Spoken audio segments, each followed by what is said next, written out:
Tal como les va, muy buenos días, tal como fue anunciado. Recibimos hoy al economista Pablo Moya para hablar de los grandes asuntos que están sobre el tapete, ¿no? Las grandes noticias económicas y saber cómo impactan en nuestro país. ¿Cómo le va? Gracias por venir.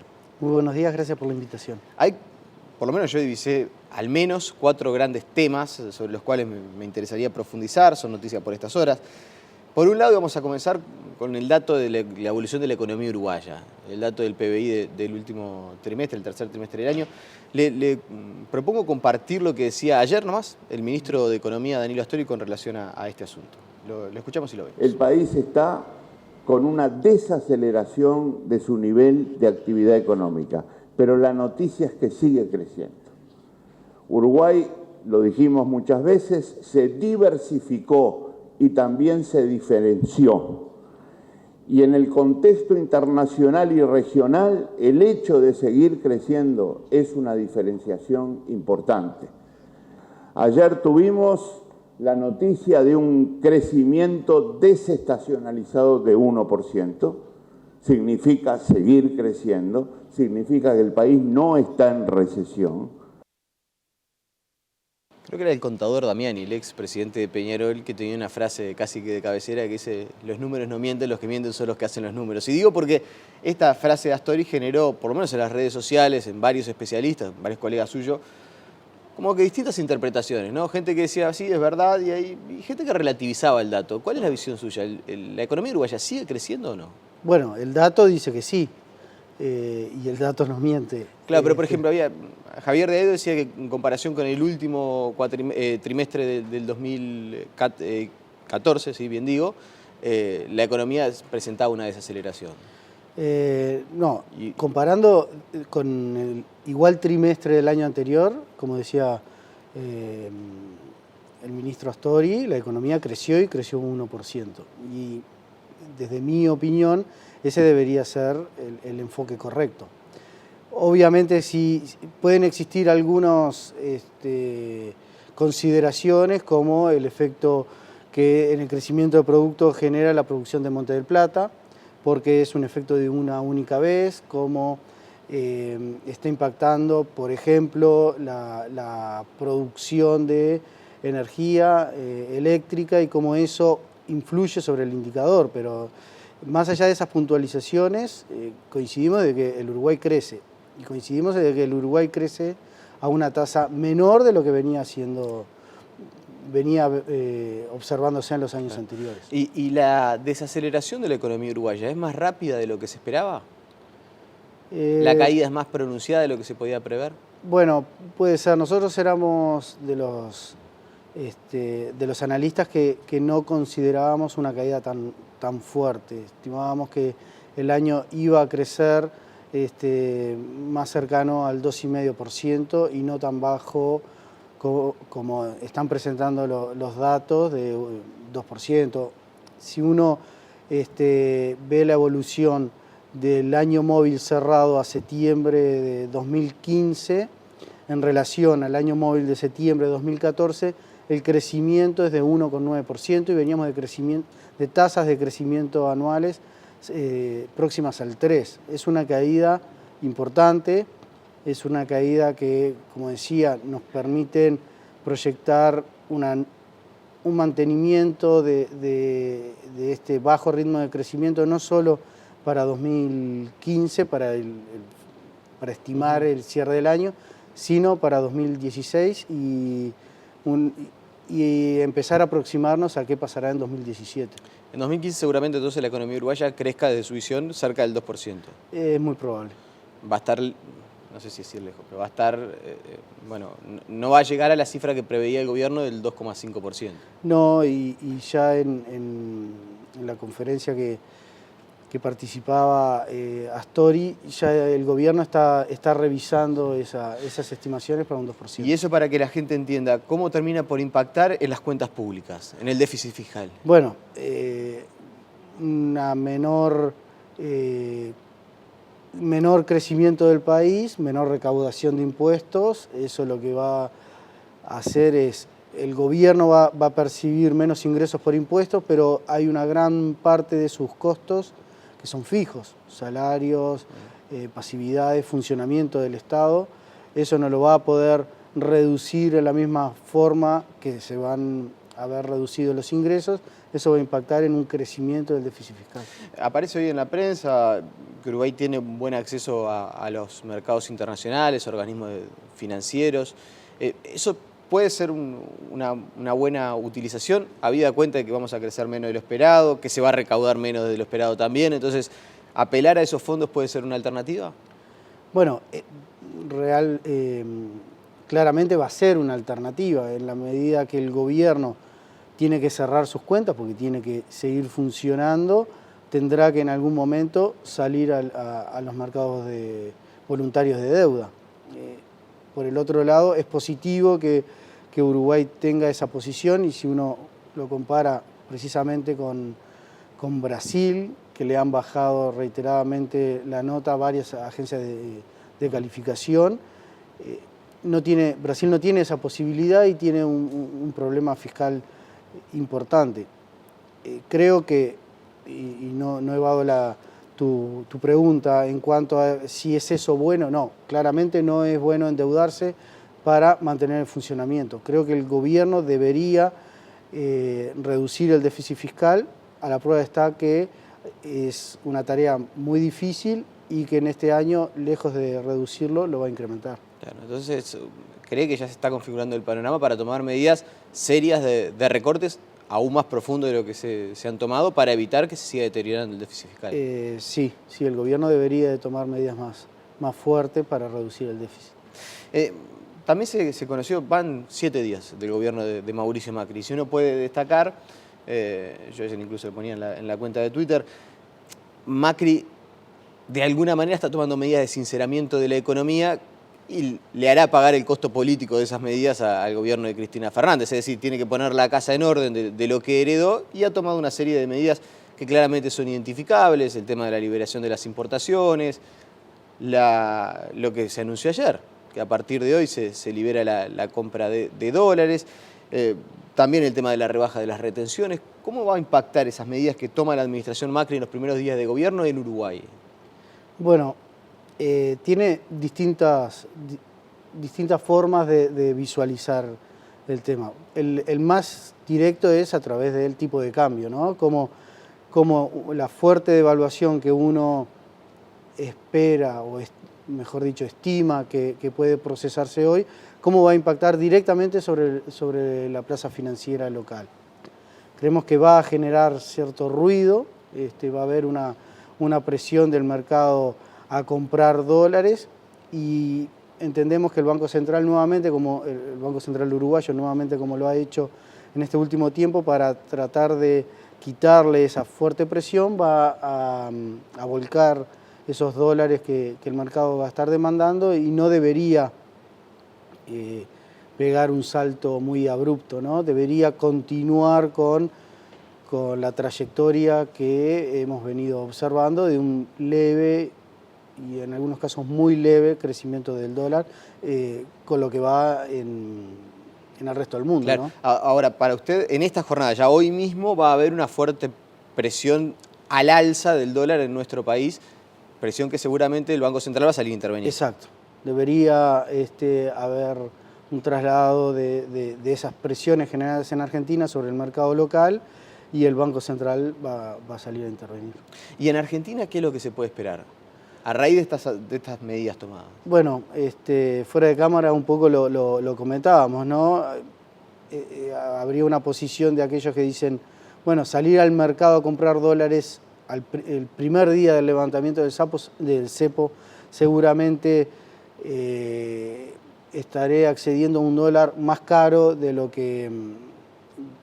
que se posicionaría luego. Entonces espero a ver cómo evoluciona y salgo a comprar mis dólares luego, o yo quiero ser el primero en la fila cuando abran las casas de cambio, los bancos, a adquirir los dólares, ¿no? Hay que ver cómo el mercado reacciona a este anuncio, y por eso creo que es muy importante la comunicación que está haciendo el gobierno de Macri sobre la implementación de las medidas, y no esperó en demasía para ver cómo lo implementaba. Ya estaba trabajando en la adquisición de los 10.000, se habla de que ya tiene 10.000 millones de dólares acordados con bancos internacionales para volcar al mercado y de esta forma calmar esa demanda, pero uno nunca sabe si esos 10.000 millones es suficiente para calmar una demanda que estuvo dormida durante mucho tiempo. Con la devaluación que ha tenido el real en Brasil, con un dólar que en Argentina se va a posicionar, según dicen los analistas, 14 y algo, por lo menos en el arranque de la liberación del En el cepo. arranque quizás un poco más, sí, y después baja. Eventualmente puede llegar a ser un poco más, pero más o menos la estimación es 14,50 por ahí. Hay que sí o sí acompañar aún más el crecimiento o la devaluación en cuanto al peso uruguayo, es decir, para no perder la tan mentada competitividad. ¿Es esperable que el gobierno afloje un poco más la cincha y el dólar aumente en Uruguay, más allá de esto que mencionamos del fenómeno coyuntural que se va a dar en el día de hoy? Pero en el mediano plazo, ¿cree que el dólar va a tener una tendencia aún más al alza? Más al alza no creo. Creo que el Banco Central sí monitorea y acompaña en parte no solo lo que sucede en Brasil, que es un mercado relevante del Uruguay, pero no tan relevante como era en la década, por ejemplo, de los 90, ¿no? Donde Argentina y Brasil concentraban en casi el 40% de las exportaciones uruguayas de bienes. Hoy entre ambos aglutinan próximo al 20%, más o menos.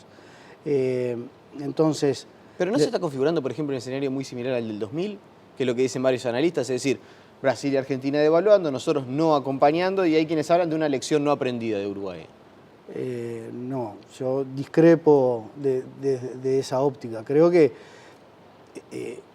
puede haber algunos movimientos, ¿sí?, que son comparables, pero otros son totalmente distintos. Todo lo que tiene que ver, como te decía, la concentración de mercados en la región actual al pasado, o la contraparte, la diversificación actual de los mercados, no tiene nada que ver con la década de los 90. La fortaleza del sistema financiero es diametralmente opuesto. Sí, estos analistas no hacen referencia a que se pueda configurar un nuevo 2002, de hecho lo descartan, sino simplemente a cómo se comporta la evolución del tipo de cambio en Uruguay. Y sobre todo el tema de la competitividad, ¿no? La competitividad con relación a nuestros vecinos.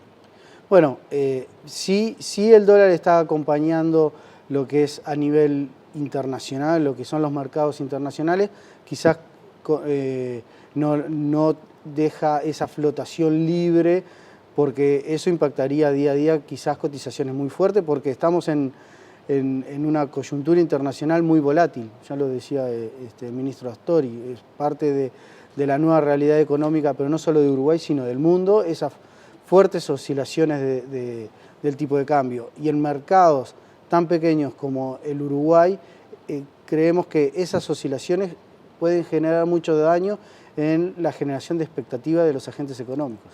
Y estamos en un régimen de flotación sucia, entonces esto que... Yo la verdad, lo conversábamos también fuera de cámara, usted me decía que ya existe. Acá en Uruguay hace tiempo que venimos en este régimen que el gobierno dice de flexibilidad del tipo de cambio, el mercado indica, el Banco Central simplemente recorta los grandes cambios, que es lo mismo que se aplica en Argentina, pero los argentinos ya le pusieron el rótulo de flotación sucia.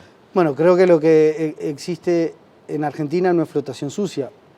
Mejor dicho, habría que ver cómo las autoridades del gobierno o del Banco Central comienzan a intervenir en el mercado de cambio. En el caso de Uruguay, el tipo de cambio flota libremente y el Banco Central interviene, entonces podría asimilarse a una flotación sucia, si se quiere, ¿no? Rápidamente, otro de los grandes asuntos, el otro vecino del barrio Brasil, ayer una nueva calificadora de riesgo le quitó el grado inversor. ¿Hasta cuándo? ¿Hasta dónde va la crisis de Brasil y cuánto impacta? Bueno, la crisis de Brasil claramente está generada a partir de una crisis política. Y hasta cuándo va a ir será, entiendo, hasta que haya un cambio de gobierno o exista o salga la presidenta Dilma Rousseff con fortaleza de esta crisis, exista un apoyo explícito del escenario político para que pueda terminar su mandato. ¿Pero hay más margen, por ejemplo, para que Brasil siga devaluando? Si las señales económicas en Brasil continúan siendo tan pesimistas y no soluciona la crisis política, seguramente sí. Y las señales en Brasil son muy negativas. Alta inflación, caída del producto, ya no del ritmo de crecimiento como pasa en Uruguay, que crece pero a menor ritmo, sino que lo que existe en Brasil es destrucción de valor. Hay caída del PBI trimestre tras trimestre. Entonces, inflación alta, fuga de capitales, lo que hace que existan menos dólares en Brasil, en la plaza brasilera, y esos pocos o cada vez menos dólares en la plaza suben su valor. Sí, un ministro de Hacienda que quiere recortar el déficit fiscal y el Parlamento no se lo vota, bueno, en fin, toda una serie de medidas que no son fáciles, ciertamente. Por último, no quiero dejar de tocar el asunto de Estados Unidos. Ayer conocíamos, como grandes titulares en todos los portales, la Reserva Federal de los Estados Unidos aumentó la tasa de interés por primera vez en la última década. Expliquémosle a la gente qué es lo que esto significa y cómo impacta en nuestro país. Bueno, básicamente esto lo que significa es que el valor del dólar ahora es más caro. Uno endeudarse, los bancos internacionales toman en referencia esta tasa de interés para endeudarse y a su vez prestar a los bancos y al público. Esto significa de que si los bancos tienen que tomar un dinero más caro, lo van a traducir a los préstamos. De alguna manera, la suba esta, que ya tenía larga data de estar en valores muy bajos, a tasa cero, lo que era descontado por los mercados. Se esperaba que si no era en esta reunión, sería en la próxima, pero entiendo que el manejo de las tasas de interés a nivel internacional ya lo descontaban. Ahora bien, esta nueva medida, como decía, ya era descontado por los mercados y ya estaba impactando a nivel del tipo de cambio. Por eso los analistas, la mayoría ya preveíamos un crecimiento del tipo de cambio a futuro y era lo que estaba pasando. ¿No va a tener un efecto inmediato, por ejemplo, en cuanto a la alza del dólar? No, creemos que no. Que ¿Y en cuanto a la captación de inversiones? ¿Puede ser un escenario más complejo, con Estados Unidos un poco más atractivo, la Unión Europea eventualmente también? Para el caso concreto de Uruguay no creemos. Está bien posicionado en lo que tiene que ver a rating crediticio. Tiene el investment grade, Brasil lo está perdiendo. Creo que los analistas internacionales, o mejor dicho, los inversores internacionales, diferencian bien lo que es invertir en Uruguay que lo que puede llegar a ser invertir en Brasil. Y la inversión extranjera directa en Uruguay ha sido muy importante, ha crecido de forma continua y sostenida. No creemos que estos movimientos puedan tener algún efecto. En los 90 segundos que me quedan, casi que a modo de ping-pong, y para que la gente del otro lado, es una pregunta que recurrentemente se hace. El precio del dólar en Uruguay, ¿a cuánto puede llegar a terminar este año? ¿A cuánto usted estima puede llegar a estar el año que viene? Bueno, queda muy poco para cerrar el año, pero las estimaciones que realizábamos era de un tipo de cambio a cierre de este año interbancario a 30 pesos. Más o menos va a estar por ahí. Va a estar muy por ahí. Y el año que viene estimamos una depreciación de la moneda del orden del 10%. O sea que cerraría de 33. Sí, quizás un poquito más, 34. 34 a fines del 2016. Para la temporada estival, para quienes nos están mirando, de repente son operadores en Punta del Este, Rocha, Colonia, las noticias de Argentina, la situación de Brasil, ¿hacen prever un panorama más complejo incluso? Bueno, creo que las noticias de Argentina son más positivas que negativas. Positivas porque nosotros sufrimos, el Uruguay sufrió lo que es tener un vecino con trabas muy fuertes para adquirir dólares y para dejar que sus turistas lleguen, o mejor dicho, que los turistas argentinos lleguen. Por ese lado creemos que va a haber un crecimiento del turismo, van a poder los turistas tener acceso al dólar, que hasta hace poco no podían. Claro, ahora nos vamos a encontrar con turistas que van a encontrar el Uruguay más caro de lo que era antes. Yo creo que en esa comparación es positivo el cambio, es muy positivo. Concretamente para el sector turismo, en general creo que sí, que es positivo. Quizás el turismo de poder adquisitivo más alto es el que menos variación tiene y es el que se ha mantenido, ¿no? El de menos ingresos, ahí sí, donde miran qué tan caro o barato puede ser en relación a su país, ahí puede hacer que se queden en su país de origen. Pablo Moya, le agradecemos su presencia esta mañana aquí en Telebuen Día. A las órdenes. La pausa y seguimos con más noticias.